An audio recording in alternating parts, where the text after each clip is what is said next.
মাত্র ২০০ টাকা খরচে আমি এই সুন্দর ওয়াল ডেকোরটা তৈরি করেছি। আমি ১৬ ইঞ্চির এই বোর্ডটা কিনেছি ১২০ টাকা দিয়ে।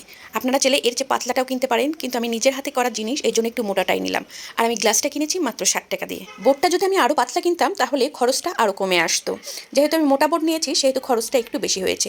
আমি প্রথমে বোর্ডের মাঝামাঝিতে আয়না বসিয়ে আমি দাগ কেটে নিয়েছি।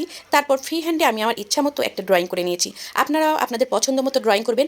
আর যেটা লাগবে সেটা হলো গ্লু স্টিক। গ্লু স্টিক আমি দুটো নিয়েছি, কিন্তু আমার কাজের জন্য গ্লু স্টিক দুটো লাগেনি, একটা পুরো লেগেছে এবং আরেকটার অর্ধেক লেগেছে। আপনারা বাজারে গ্লু স্টিক কিনতে পাবেন, এক একটা গ্লু স্টিকের দাম পড়বে 20 টাকা করে। গ্লু গান দিয়ে পুরো ডিজাইনটা করে নিয়েছি। এই কাজের জন্য অবশ্যই গ্লু গান থাকতে হবে। বাজারে আপনারা বিভিন্ন দামের গ্লু গান কিনতে পারবেন, 200 থেকে শুরু করে 300, 400 বিভিন্ন দামের বিভিন্ন সাইজের গ্লু গান আপনারা কিনতে পারবেন। এরপর গ্লু গান দিয়ে পুরো কাজ হয়ে গেলে আমি স্প্রে কালার করে নিয়েছি। আমি গোল্ডেন কালার পছন্দ করেছি, আপনারা চাইলে যে কোনো কালার করে নিতে পারেন। কালার হয়ে গেলে এবার আয়না বসানোর পালা সব শেষে।